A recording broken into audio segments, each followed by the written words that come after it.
Welcome to Farmhouse Italian Cooking. I'm Chef Tony, and I come to you in this video to show you how to make pizza. Well, actually the way that I make pizza. So hang in there and we're gonna get started real soon. All right, let's get started with the ingredients. I take a can of whole peel tomatoes and tomato juice.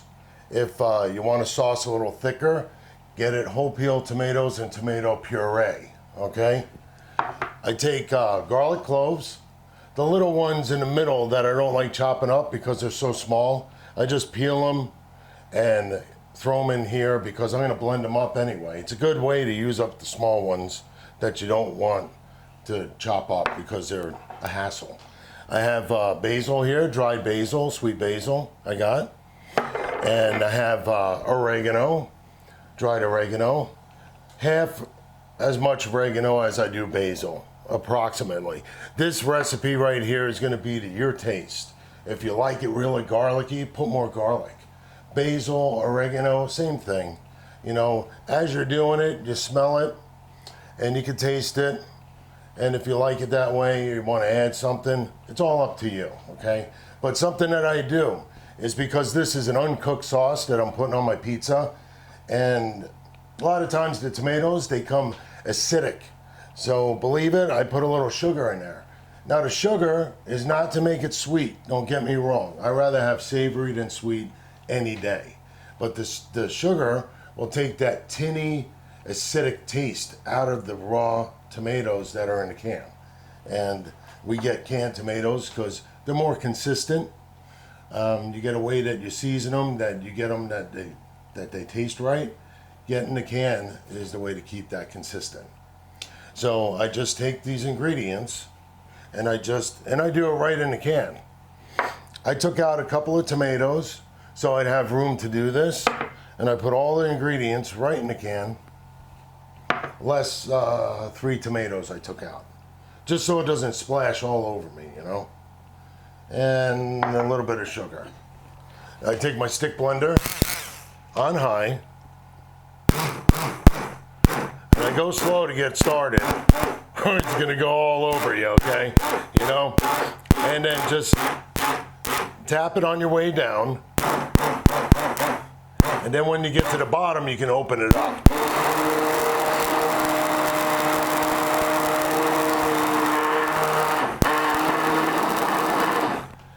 I move it up and down just slightly, okay?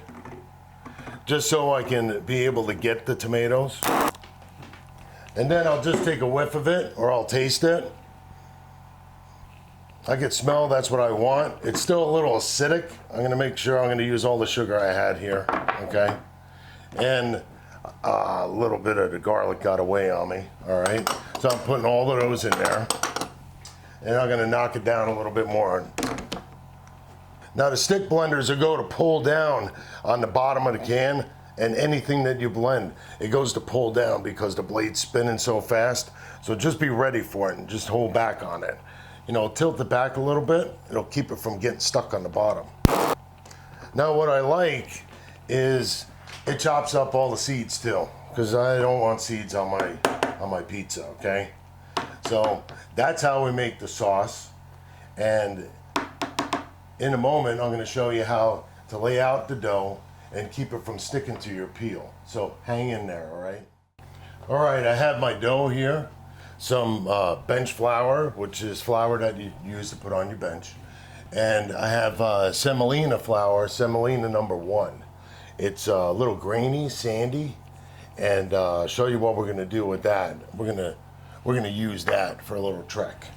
So all I had here was square dough, because all I had were square Tupperwares. But if you want a round dough, use a round Tupperware, it'll be easy. And I just set it down, top side down, onto the flour, and start pushing it out. Now it's a little bit, you know, sticky with the olive oil, so I'm just gonna take tea towel and wipe my fingers off here, okay? Just keep that handy. I'm gonna put a little flour on it. I avoid doing too much flour. I just use enough to keep it from being sticky. And once you get it out about this size here, you start making your crust line. You know, how much you want to have on crust. I like crust, and I like it to be like a piece of bread at the beginning of the slice of pizza, you know. So I usually keep sauce around, and when I get to the crust, I dip it in the sauce and eat it, you know. So I enjoy the crust. So this will be just what they call a regular hand-tossed pizza. And this one's gonna come out kind of square because I used the square Tupperware, okay? But if you want it round, use a round Tupperware.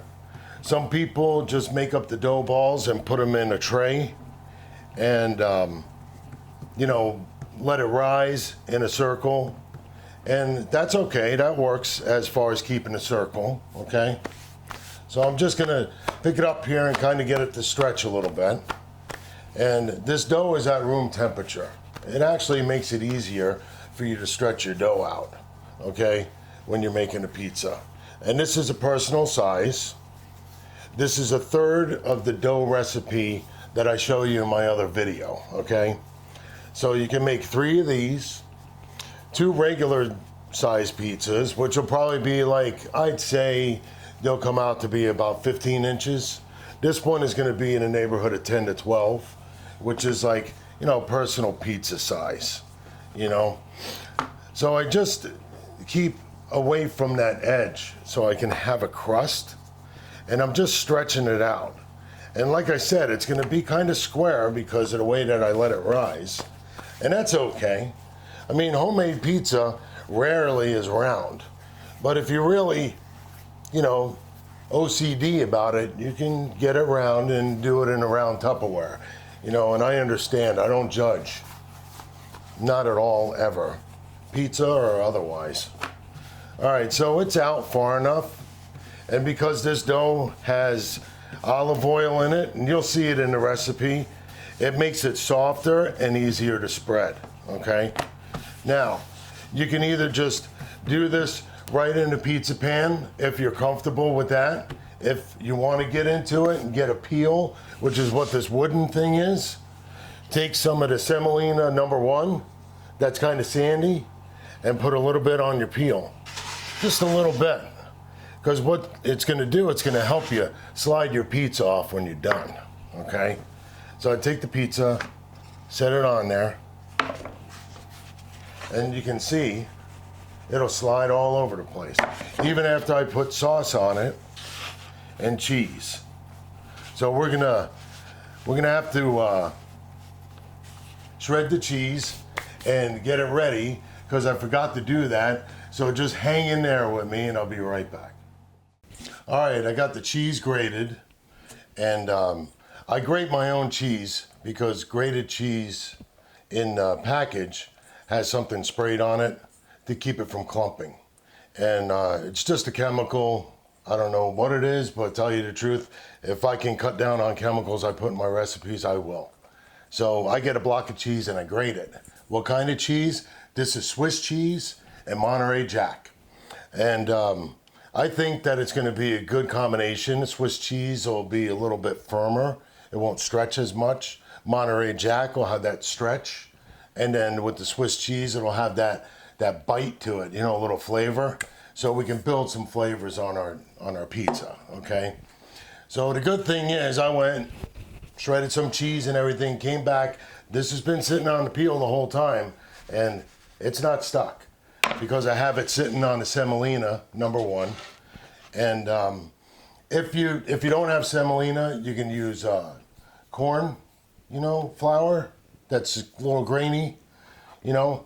But it does cook on the bottom of the dough, so it may make your pizza a little corny, but maybe it's not a bad thing. It'll be good. So now I'm gonna put my sauce on here.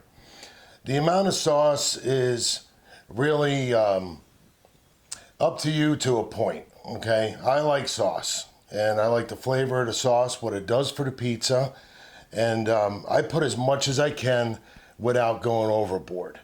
And what I mean by overboard is you put too much sauce on there, and when you bite into the pizza, all the cheese slides off. and then hits you in the chin and burns you. So I kind of stay away from doing too much sauce, but I do push it to the limit. Go ahead and push the sauce right to the crust, because I like the crust, like I was saying, and I will eat the crust, and it'll be something that I dip in bread, dip like bread in marinara sauce. Now this sauce, being it's raw, it's going to cook by the time this pizza is done. My oven is at 425 because it works better at 425. When I first got this oven, I cranked it up to 500 when I did a pizza, and it cooked it unevenly. And it cooked it way too fast on the outside, not fast enough on the inside. The sauce wasn't cooked all the way. It was a disaster. So I brought it down to 425, and that's where my oven works the best for pizza. And you'll find that out about your oven too after a couple of tries. Now, I didn't have any pepperoni or salami or sausage or anything that's traditional for a pizza, which I don't know if there's tradition anymore because of what people are doing with pizza. Now, I found in my fridge, I found cracked black pepper turkey. And this is turkey breast. It's real turkey breast because I bought it for making my sandwiches for work. But I realized, hey, that's all I have. So you know what? That's what I'm going to use.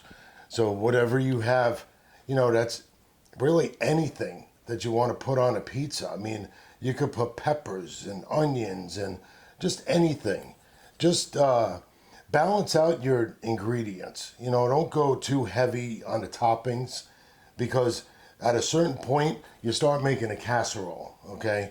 A pizza should have a nice balance of all the toppings and the flavors, starting with the dough and working its way all the way to the top ingredient on top of the pizza. Now, what I'm doing here is I'm putting a little bit of cheese on top. So I split the cheese that I'm doing.